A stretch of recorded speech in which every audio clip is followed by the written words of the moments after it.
Mi gente, you already know who it is. It's Danny Limelight. And I need all of you to subscribe to According to Woods podcast on Facebook, YouTube, and all other platforms.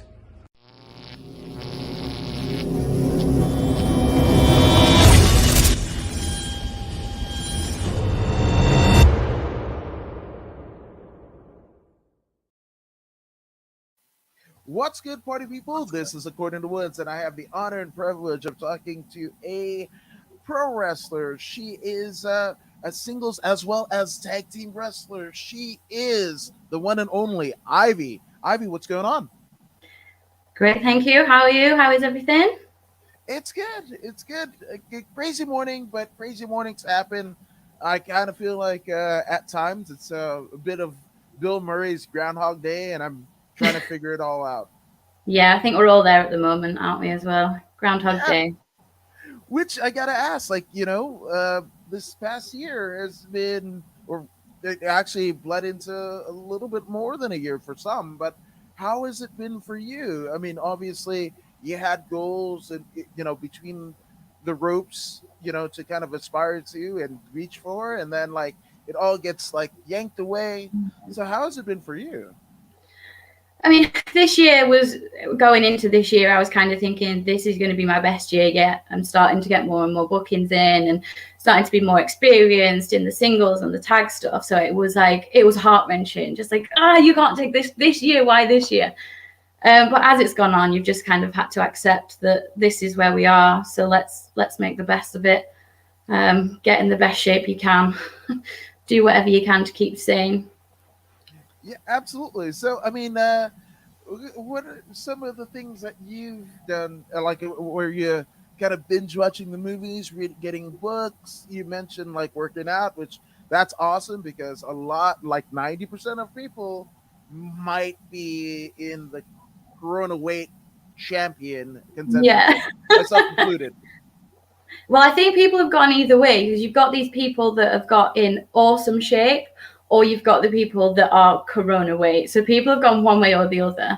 So I'm hoping I'm in the side that's got better, but other people might disagree with me. But I do think there's one way or the other at the minute. But at the start of lockdown, I spent a lot of time playing Animal Crossing. That was it. As did everybody, I'm not the only one, but it was Animal Crossing for a good few months before I kind of went, need to do something else in my life. Was it on the Nintendo Switch? What was your method? Yeah, okay. On the Switch, yeah.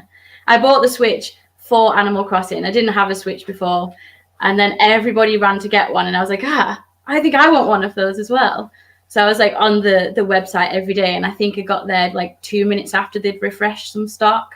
It's like, oh my god, got it.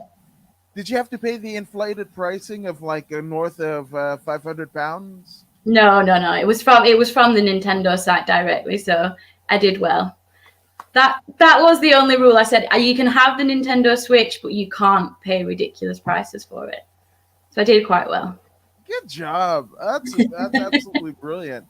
But I mean, obviously, Animal Crossing is literally a minuscule part of the journey and the story. So I want to know, how did you get into professional wrestling? So I've always loved wrestling for as long as I can remember, sort of growing up. I can't even really remember a time when I didn't watch it because I was that young when I started. I kind of faded off. It's really, I can't sort of get around the time frame in my head because I can't remember when I stopped watching it because I've now gone back and watched everything. So it's hard to sort of tell. But I did stop watching it for a couple of years, as you got into my teenage years and I discovered other teenage things. And then it was actually CM Punk. So just an interesting, you could sort of hear things from the outside because although I stopped watching it, you still, there's still the stuff on social media, and I did sort of get dragged back in by CM Punk. So I was back then sort of into my late teens onwards. And I discovered drinking, obviously, when I hit 18 for us here, and was just getting more and more fat, really putting on more and more weight, getting more and more out of shape. And I hate the gym. Still to this day, I hate the gym. But I just thought I need to find a way to motivate myself to go to the gym I'm going to live this lifestyle of partying and whatnot, I need to find something. And the only thing I'd ever really been interested in was wrestling. So I thought, let's see if I can do it. Let's see what happens. I found a local wrestling school, and that was that. Never looked back. That's amazing. And also amazing. Nate Rand saying, always a great time when I can watch According to Woods. Looking forward to watching this interview. Thank you, good sir. And it's Nate Rand from the Podium Sports uh, uh, journalistic page. So check out Podium Sports. Now, it's kind of a paradox, right? Because like you're you're looking for motivation to kind of build yourself up physically, right? And then like also pro wrestling, right? Any type of combat sport, right? Whether it be pro wrestling, jiu-jitsu, MMA, right? Where you're actively competing and sparring and getting rounds, right? You put a tremendous like almost trauma on your body. So it's kind of a paradox where you know, like I'm getting in shape to get into pro wrestling. Yeah. I have to admit, when I first started, and it did force me to go to the gym, and I think I was going for the gym for aesthetics more than anything, knowing, you know, in a few months I'm going to be in spandex in front of all these people, so I need to make sure. And then a few months in, I started getting sort of some niggly pains in my shoulders, and went for some physio and stuff, and they said to me, you know, with wrestling, you're taking all these bumps on your back, and it's just constant, like over and over and over. So you need to protect, you know, everything there. So you need to build up the muscles. So it almost like, I mean, that's obvious, but until someone pointed it out to me, I was like, oh yeah, obviously I need to go and do that. But until someone said that, I was like, it's just to make sure I look good in spandex. And then when I had it pointed out to me, it then becomes a different kind of workout. It's and you don't have a choice really. Either you work out or you get hurt. There's no other option.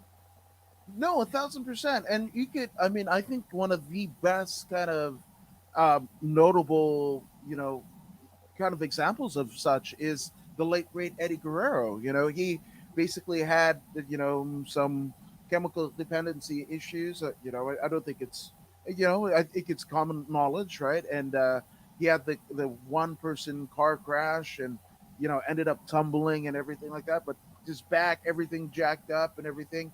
And he basically went into the WWE, a more muscular version of his former self. Same thing, Rey Mysterio, because again, as they advance in age and maybe can't do some of the stuff from, you know, a day gone by, a year gone by, then guess what? How about we build ourselves up? It'll be a lot.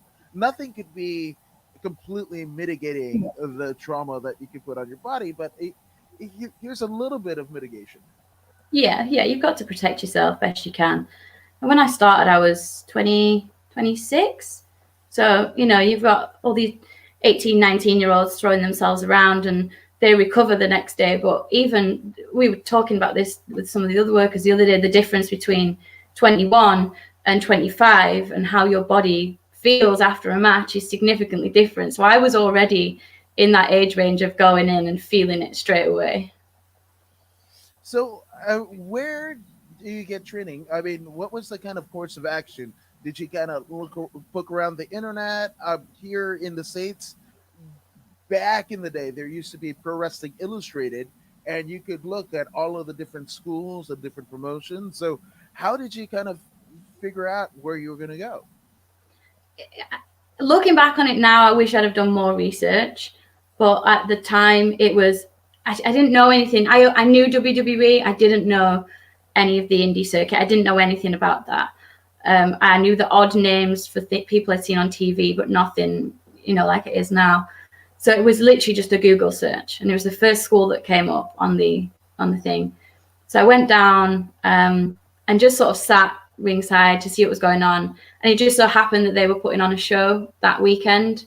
So I went to the show, and obviously to me, as it happened, that show was Drew McIntyre was on as Drew Galloway. He was the main event. Chris Masters was on.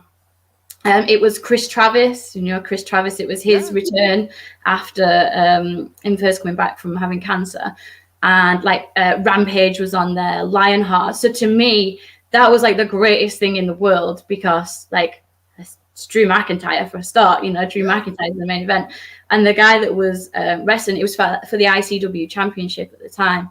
The guy who was wrestling was another guy from my training school, or what was going to be my training school. So I was like, wow, like look at where it could be in, you know, a year's time or whatever. I found out after that was sort of a one-off, almost branch off. There's two shows that kind of like branched from one training school, or took people from one training school. So that actually wasn't a show for what was going to be my training school. By the time I was like, Drew. So yeah, so that was like my first indie show. So I thought my training school was, you know, top banana.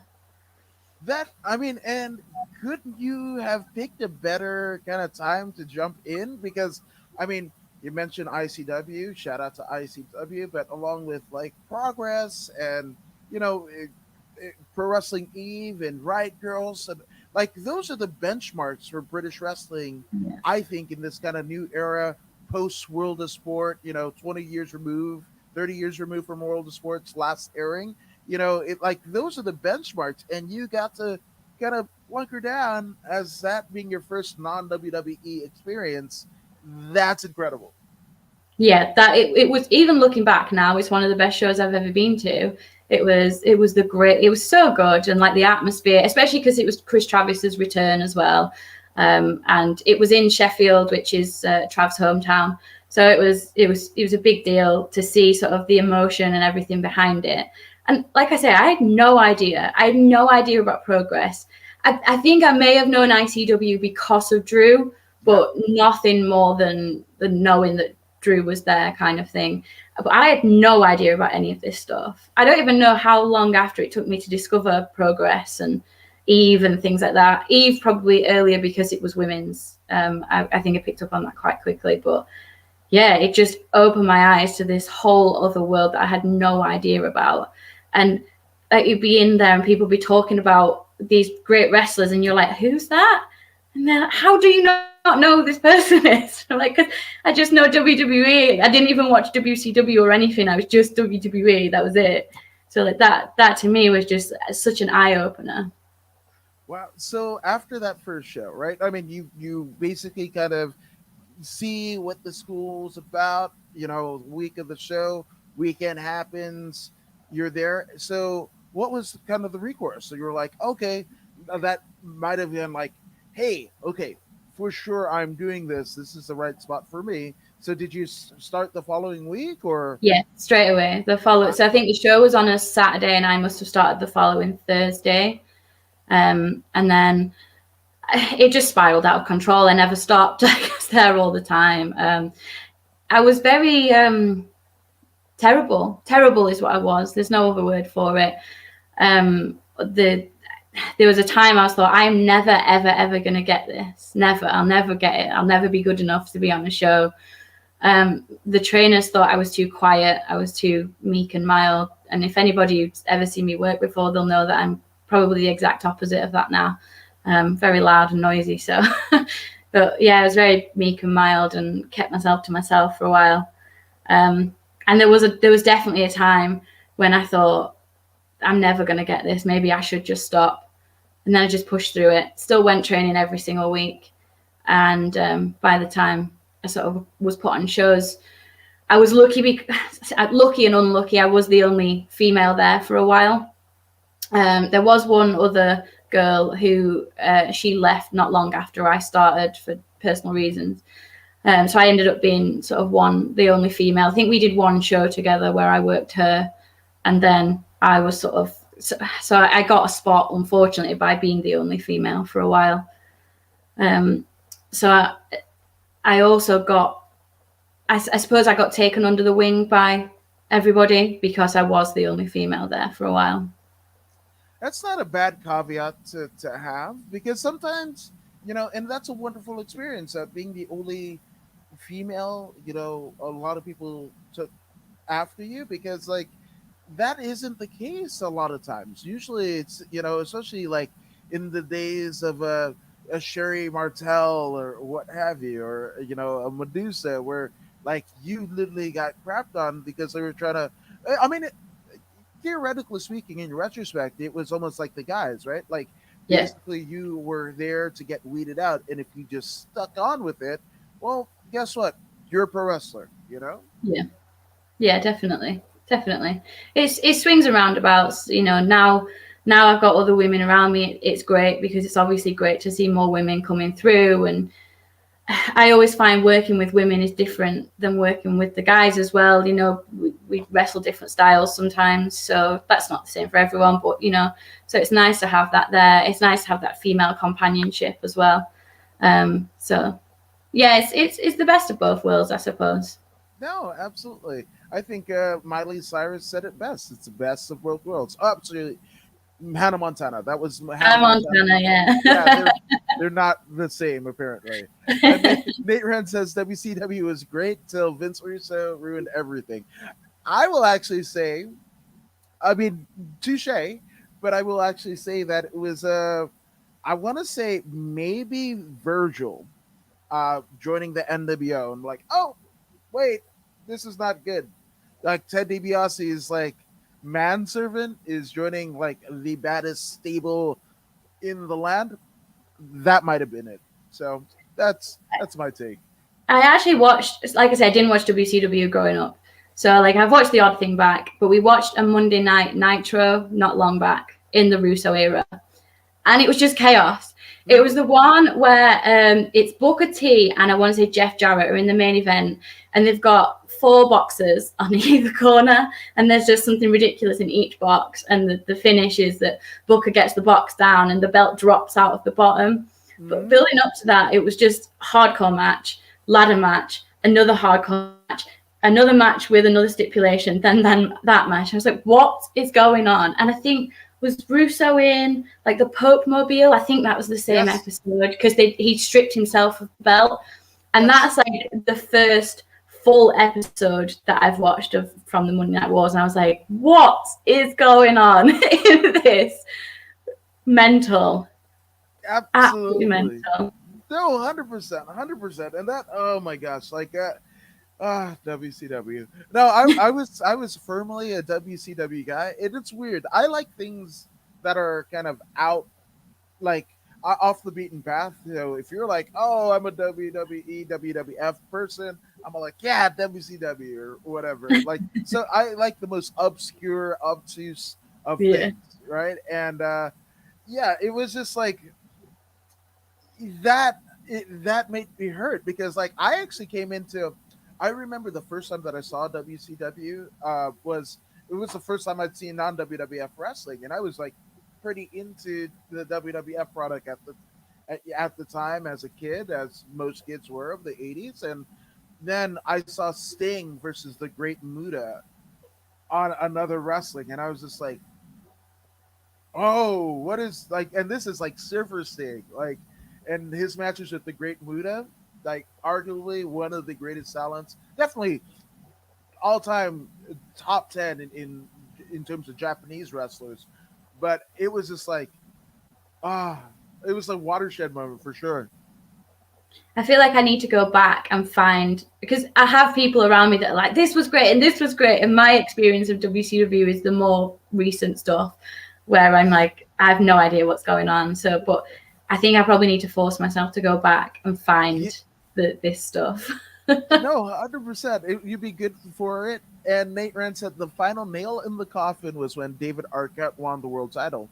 Now, I won't disagree with you, right? But when David Arquette, who is, he at the time, he was pretty Yeah, damn big, right? yeah. He's a member of the Arquette, acting family. He's married to Courtney Cox from Friends.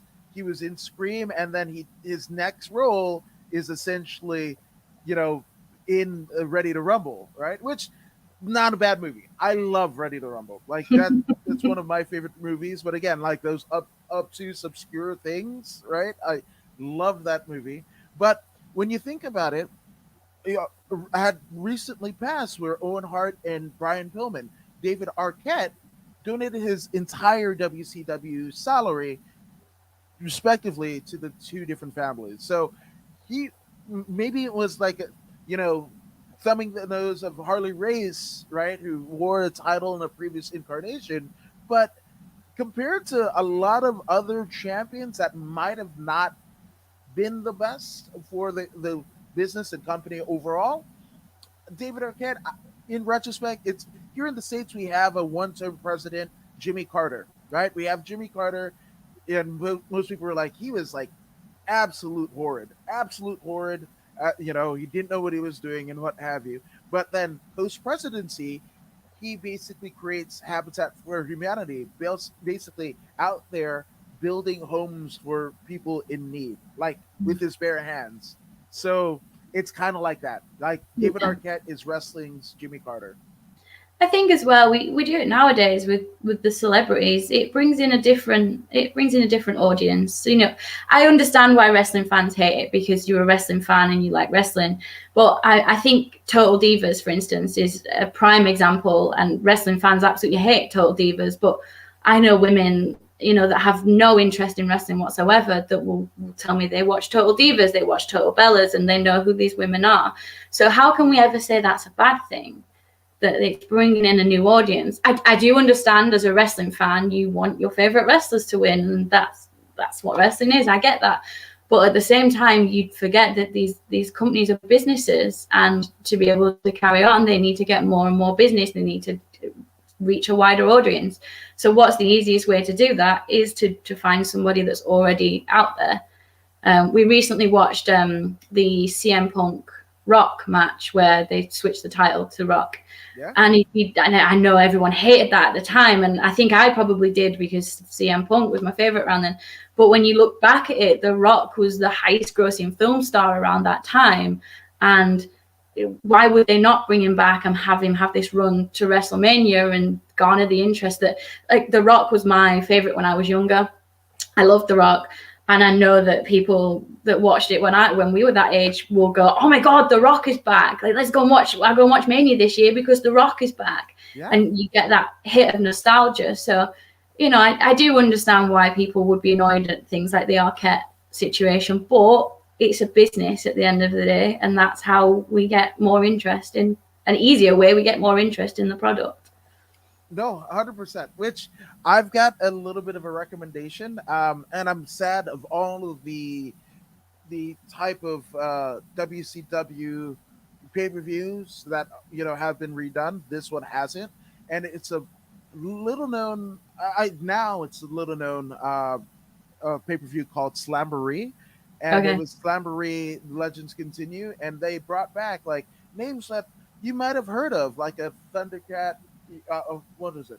Yeah, like I want to say it was like there's a bunch of people, but the first one, and this would be concurrent of WCW's like Hall of Fame deal, was they would have the legends come and compete. So if you didn't know of a Wahoo McDaniel before, he was a little before your time, you get to see him. God, I think it's Bearcat Wright Thunderbolt Patterson. That's it. Oh, okay.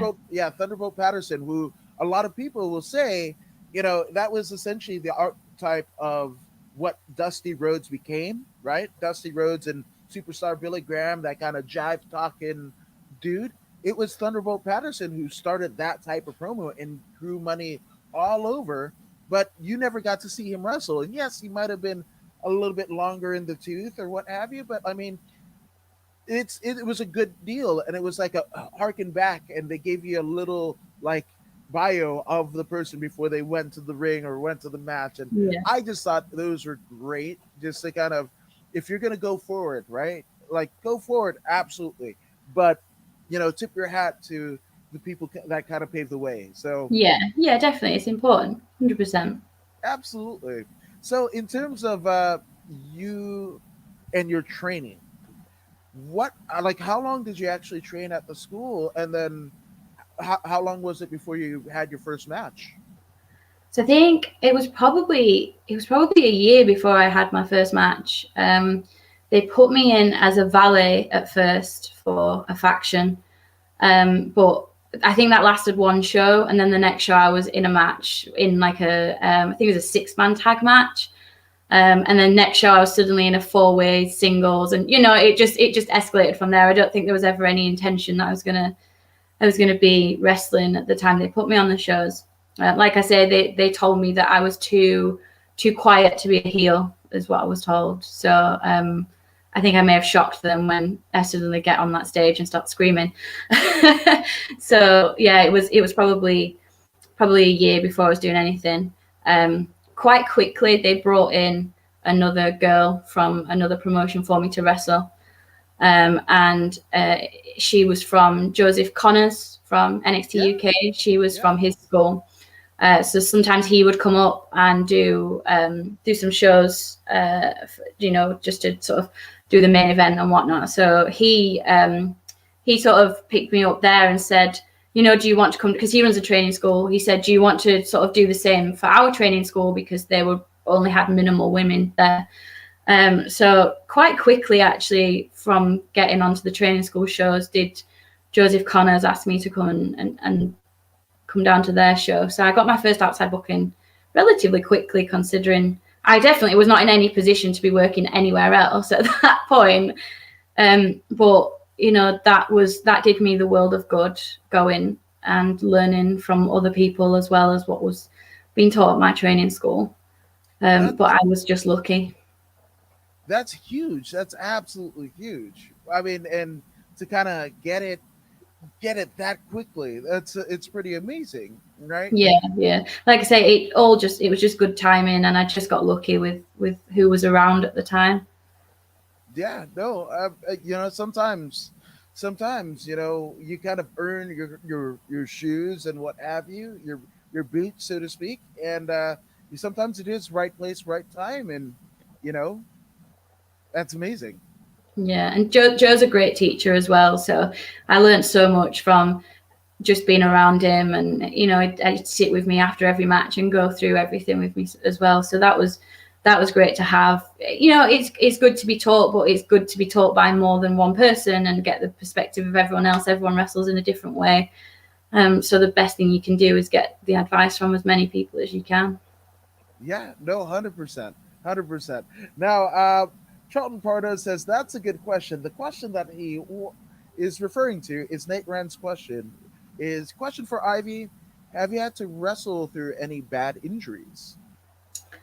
I did. I've been quite lucky, like I say. I maybe it's from going to the gym and stuff, but I have strained my shoulder, and that's the worst that I've ever done. Really, I do suffer with my left shoulder, particularly is not great. So, and I do an elbow drop, which is stupid because every time I miss the elbow drop, it hurts my shoulder, and I keep doing it because I'm like, it's fine. We'll just do that spot where I miss the elbow drop, and then I'm like, you've got a bad shoulder. Why are you doing that? So, I have been quite lucky. That's the worst that I've done is a strained shoulder. That's in the lexicon of like bad injuries. Like knock on wood, that's not as bad, right? Yeah. But the thing about it is, I mean, in normal people speak, like that's like I'm sick for work. Like that's huge, like that, and that just kind of shows the kind of like fighting spirit of a pro wrestler that normally it'd be like, oh, it would wreck your whole day if not week, and it's just like, okay, let's carry on. Yeah, I never had to pull out of any shows or anything with it. It was funny when I had like go to my shoot job and I've got like the sling on, and then I've got a wheat bag on my shoulder, like walking around the office, and like, what's wrong with you? And it's nothing, it's fine. So you do get the odd looks when you're trying to nurse that back, but I never had to miss any shows. I used to horse ride when I was younger when that was a lot more injuries than I get in wrestling. So Hey, yeah, absolutely, absolutely. So I mean, in terms of like care, like because you know injuries, anything competitive, like the injuries present itself in I guess, a much rapid degree than anything else, right? You were mentioning horse riding, like the equestrian deal. That's a lot of physical toll. You've got literally like 1,000+ pounds of just like wild animal that you got to tame, right? So in terms of like care, like have you done like acupuncture, chiropractic, like to kind of regular doctor visits pre-COVID? Yeah, I was having like regular sports massages, which was something that was recommended to me for my shoulder. Unfortunately, it's not been as regular because of COVID. I did manage to get one a few weeks ago, actually, which was really funny because he sort of ran his hands up my back and my back just went pop, pop, pop, pop, pop. And he said, that's what I wanted to hear. So I must have been suffering. So regular sports massages. I've been in trouble for not stretching enough. So in lockdown 3, which we're in now in the UK, lockdown 3, I tried to do stretching videos every day just to try and keep myself. Like I say, I'm 31 now, so I'm not quite as flexible as these 18, 19-year-olds that I'm wrestling. That is one of my bad habits, is not stretching and not keeping myself supple. So it's great when someone says, how flexible are you? And when you're planning a match and you have to say, not very, not at all. It's fun, but I think it's necessary to talk about that. The aftercare, if you're a combat sports athlete of any ilk, like to keep like yourself, that kind of euphemism of body is a temple and all that jazz, like it's absolutely true. But I mean, imagine like talking to like a Harley Race or like a Robbie Brookside pre his NXT run, right? About like, you got a massage, like no, like that's right? I think like, one of the things people don't realize is how bad the travel affects you as well, because it's all, you get through the match and then you've got another 3-4 hours drive back, and sitting in that car, whether you're the driver or a passenger, is not great. And then you're doing that, if you do that Friday, Saturday, Sunday, then you've got to try and repair from the wrestling plus the travel. That makes a big difference, the travel, I think. No, absolutely. Because I mean, theoretically speaking, right? And I see it a lot in MMA where like there are guys and gals that, right after a fight or what have you, they go do, jump into an ice bath, not maybe the day of the fight, but within like 24 to 48 hours, to kind of recoup, or, the cryotherapy and what have you. But like, never is it like, oh, I'm going to jump back in a car for 4 or 5 hours. And like, yeah, we don't get that. Unfortunately. It should be, dang it. It should. We definitely should, yeah. If I ever get rich, that's what is gonna, like, I'm gonna have everything built in my house when I get home. Well, Ivy, that's where I'm going to correct you. It's not a if, it's when. It's only a when, yeah. When. There you go. Now, so I mean, it's really cool. Like within the first, like, what is it, like your first like month, you're kind of already booking outside shows, probably within the first 3 or 4, I think it was. That's still huge. Yeah. That's amazing. So I mean, getting different looks, right? Going up to Joseph Connor's school and doing that. Like, what did you learn the most about the experience? Because obviously your mind is just like absorbing all types of information. You've got your coaches and then what they're saying. You've got obviously the light crowd. They're going to let you know whether they like it or not. All of these different influences. And then you venture yet again to another kind of environment, and or maybe a different insight. So what was that experience like, traveling so young in your career, your in-ring career, up and getting a new look? It was terrifying. I remember being absolutely terrified. If I remember rightly, there was a rumble on his show as well. So he said, bring a couple guys down, they can jump in the rumble so you can travel down with someone. So there was a couple of us in this car, and I think it was probably the first outside booking for some of them as well. If not, maybe their second or third. And I know Joseph really well now. He's a great guy and we get on, but at the time I thought he was the most terrifying man ever.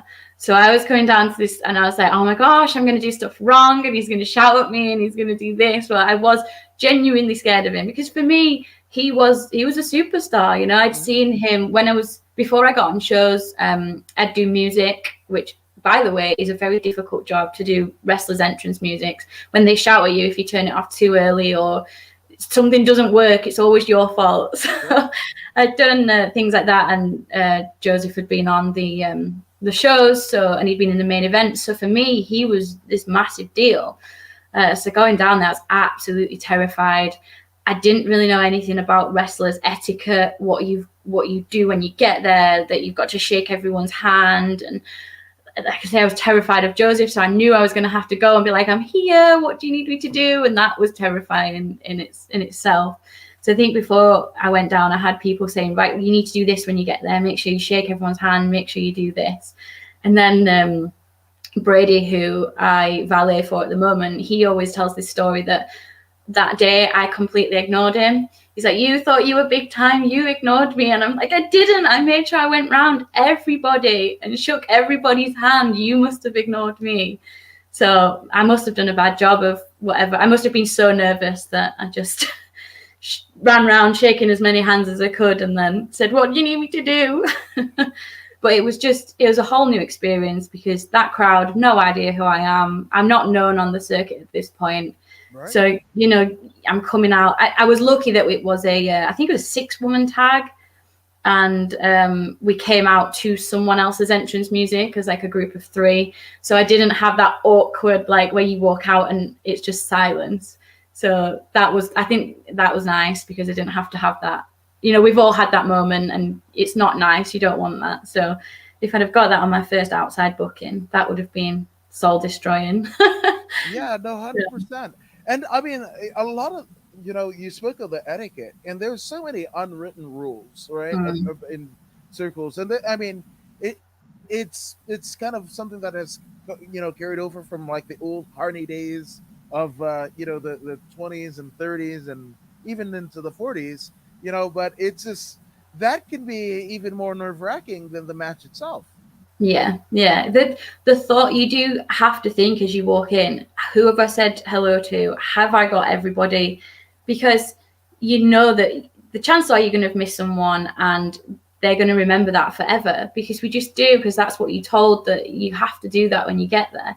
I'm hoping now that we've had COVID, we can just do the hi, because then that's done a lot quicker than shaking everyone's hand. And then you also have the awkward moment of if you know someone really well and you give them a hug, but you don't know the person so well that they're stood with.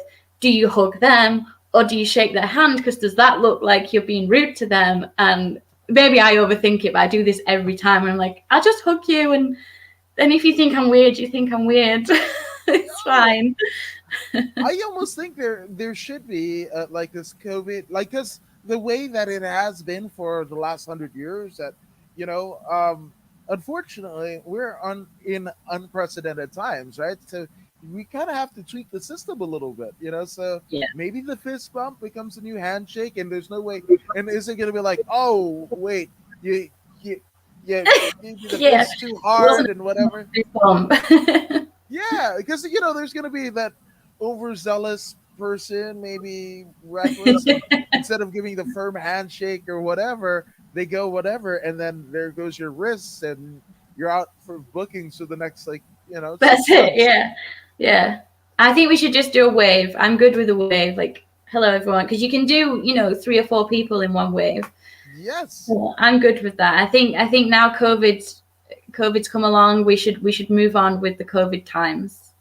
No, 100%. Sky 5 says Charlton. Yeah, Sky 5. Yeah, there you go. See, Milli Vanilli all those years ago, and we lambasted them for, also the lack of singing. That is true, but also in the Girl You Know It's True video, they kind of like miss. Yeah, so that's what we need to be doing. Yeah, they were 30 years ahead of their time. So shout out to Milli Vanilli. So obviously, in terms of like those shows outside, like, do you have a favorite memory? I mean, aside from like maybe the person that you're valeting for now, thinking like, oh, you big time me or whatever. But what was your memory? And I think it was amazing that they went ahead and put you with somebody else's theme music, one of your tag team partner, because there's like automatic. It's like somebody back in the day getting with Bobby the Brain Heenan. They might not know who you are, but they know Bobby Heenan, so I'm going to boo you, which is automatic eat.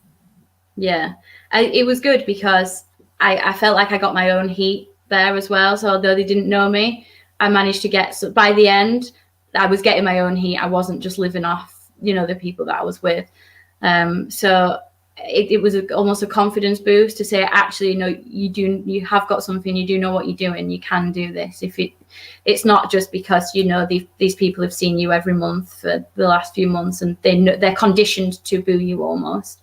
So, that was good that I still, I mean, don't get me wrong, I was rotten at wrestling at that point. The wrestling was awful, but I could make someone boo me, not just for bad wrestling. Yeah, there you go. You can take, you got to take what you can get, right? Yeah. And I always remember that day, Joe Connors gave me some feedback about an arm bar, and basically it was a rubbish arm bar. And he put me in like this really weird position where he said, put an arm bar on me and I'll show you how to sell it. And I just panicked and went, I don't know how to do an arm bar. And of course I know how to do an arm bar. That's what you taught. But in that time, I was like, I don't know how to do an arm bar. And then ever since then, I was like, right, I need to learn and know this arm bar. So now if anyone's like, put an arm bar on, I'm like this. This is how you put an arm bar on. Because that one time I felt really stupid in front of him on my first outside booking because I couldn't do an arm bar. Yeah, but I mean, luckily, and it's something that, again, even a bit of criticism, right, can serve you well, because you're never going to be in that same position again. Yeah. You're like not know, and you're almost kind of antagonize yourself with like repeating it. It's a thing in the back of your head, and you're just like, I have to do, if nothing else. Screw the 450 splashes and I can do an arm bar. Which shoot, I mean, that's a legit move. You get, an arm bar, that's a legit move. Oh yeah. If someone puts an arm bar on you properly, you know about it. I've had people do it to me in training where I'm like, whoa, you're gonna break my arm, stop. And that's exactly what it's supposed to be. So never forget. I'm just saying.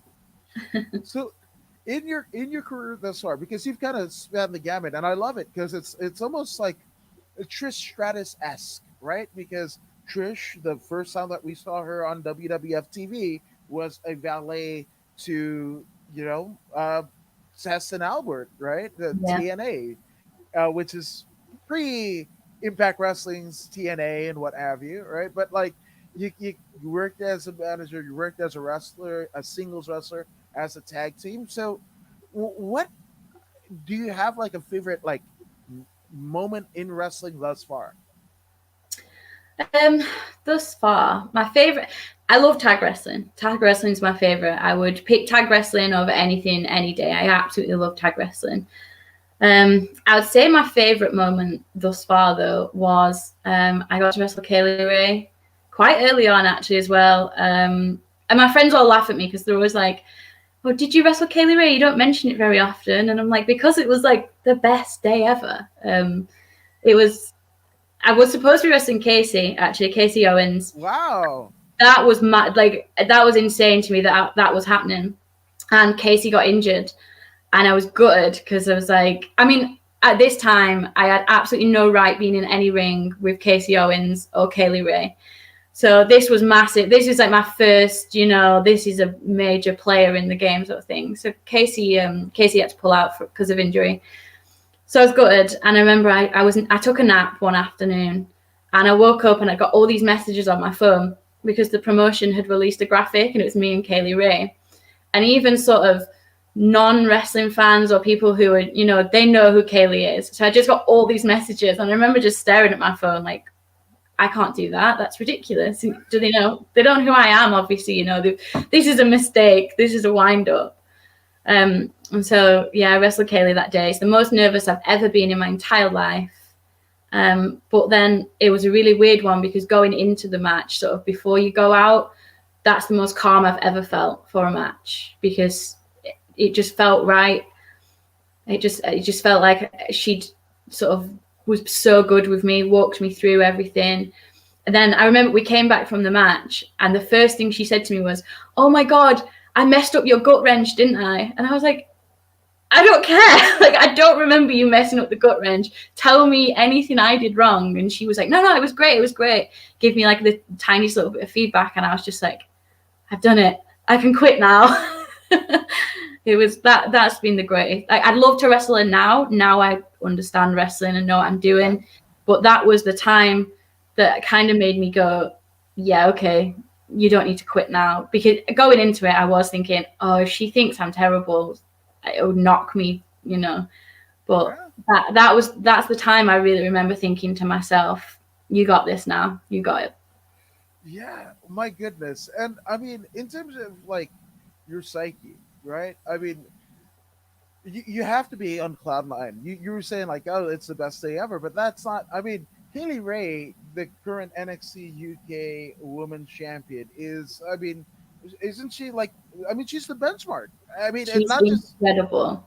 That yes, night as well, it was when she was on World of Sport. So World of Sport had aired on the TV, and she'd won the World of Sport Women's Championship. So I actually won in that match because she was working 2 matches that night. So they had me go over, but by disqualification. So Kaylee got disqualified. So I'd actually beaten the World of Sport Women's Champion because she'd been crowned on TV literally an hour before, because obviously they pre-taped it. And then I beat her that night. So it was quite good to be able to sort of be like bragging rights now. It was good timing for me. Yes. Oh, and I love that. I love that because that kind of harkens back to some of my favorite times in, in my kind of wrestling patronage was, my favorite Mania, as we are on WrestleMania week. My favorite Mania is WrestleMania 10 because I absolutely love the Hearts. The Hearts are my, that's my pinnacle. And everything that I compare, they are the first family of wrestling. And then, we've got the Von Erichs and Guerreros kind of like 1A, 1B. But like the Hearts for me are the pinnacle. And they told that story of Owen, right? Where like he beats Brett, like he beats Brett. And then Brett goes on with Luger and the kind of like an addendum to their, Royal Rumble kind of foobar where they supposedly hit the ropes. Hit the ground at the same time, even though they didn't. But they still blowed it off. And then, Brett beats Lex and then goes on to face Yoko and wins. And then that last kind of moment of Mania and Brett being hoisted on everybody's shoulders and everything, and Owen just coming out and just like, I had you. I think it stands the test of time, that series, doesn't it? You watch it back now and it'd fit now, and you still sort of feel those same emotions that you would have done back then. Even though you know what's going to happen, you know who's going to win, you still... I think I love matches like that. I watch a lot of the Undertaker matches back from WrestleMania, and even though I know I was watching Triple H, I think it was Triple H and Undertaker, must have been the first one. And even though I know that the Undertaker streak isn't beaten then, I was watching it going, can't remember who wins this match. And then something went, obviously it's the Undertaker, he's got this. But even watching that back then, even though I know what happens, I've probably seen it a million times, I still, as a 31-year-old woman, think, oh, who's going to win this? That's the best. That's what wrestling is at its best. When the storytelling, and it could be the look of the match, like Undertaker himself, he tells the story. You don't have to know anything about pro wrestling. You take one look at the Undertaker and oh, this is different. Like whatever I thought, we're going to leave that on the back burner. If this is completely different, right? And wrestling is best when it does that. It makes you suspend disbelief. And, and even in terms of storytelling, a lot of people crap on that new generation era, right? I loved it. I absolutely loved it. Brett was on top. Even Bob Backlund coming back. I remember the first time, talk about storytelling, he slaps on the cross-faced chicken wing, which again is a move that you could do completely shoot, right? MMA fights have been ended that way. And he looks at his hands just like it's great when you can oh, this dude is crazy. Storytelling is the one for me in wrestling. I would much rather have a story. I know this might be controversial, but I love The Fiend at the minute because The Fiend is just like his character and everything that's going on. That's what I want in pro wrestling. Is I want characters like The Fiend. And watching while I'm at work, I watch like the old Raws back. So I'm watching 2001 now. And I'm like, all these people, you've got all these main eventers and they're all different. Everyone's different. You've got Rock, Austin, Kurt Angle, Triple H, Rikishi, Taker, Kane. They're all different. They're all different characters, but they're all incredible. But they've all got like these stories going on. They're all intertwined, and it's so entertaining. And that's the wrestling I want. And that's why at the minute, The Fiend and Bailey, for me, are the two where I'm like, this is cool because they've got these cool characters and cool stories. And The Fiend looks like Oogie Boogie from Nightmare Before Christmas. And that's what I want. And nobody's talking about it. And as soon as he came on the screen, I was like, he looks like Oogie Boogie. And no one mentioned it. Yeah. Well, I think there might be some kind of legal stuff with true. Kind of whatever, but yeah, no, it's an evil Oogie Boogie. Like that's what we're doing. Which I gotta ask, right?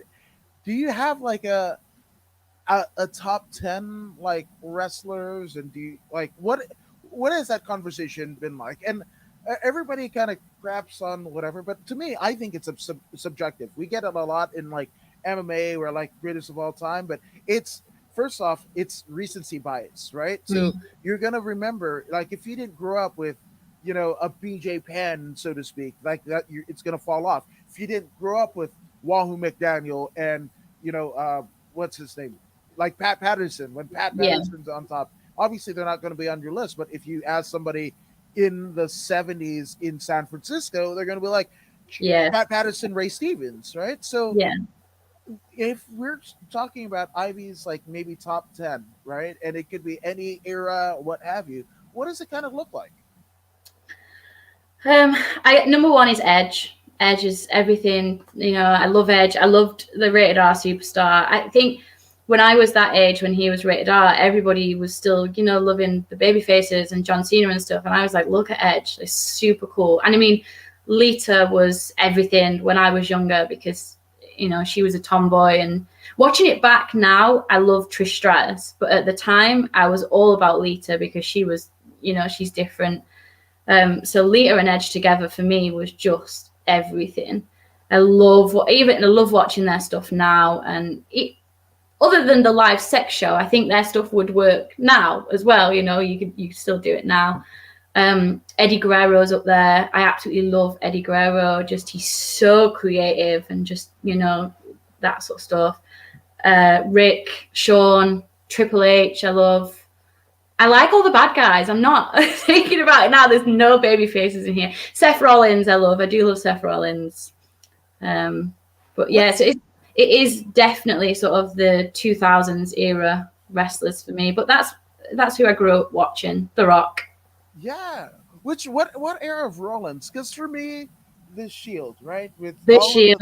The Shield. So for me, I'm like, because I grew up with like the Hart Foundation, like you know, the whole foundation, not just like Brett and Anvil, but like Pillman, Owen, Bulldog, like that was, to me, that's a faction that nobody talks about. And maybe I would love of like obscure stuff, but like the Hart Foundation in like the mid to late 90s, as well as the Dangerous Alliance, when you got like Rick Rude, Steve Austin, I think Arn Anderson was in there. Yeah, like, Arn was, yeah. Oh, like those are the two. So the Shield, like for me, maybe not in my top 10, but like, so Ambrose was like there, right? Ambrose is there. I had seen his work in CZW and like Jersey All Pro Wrestling back in the day.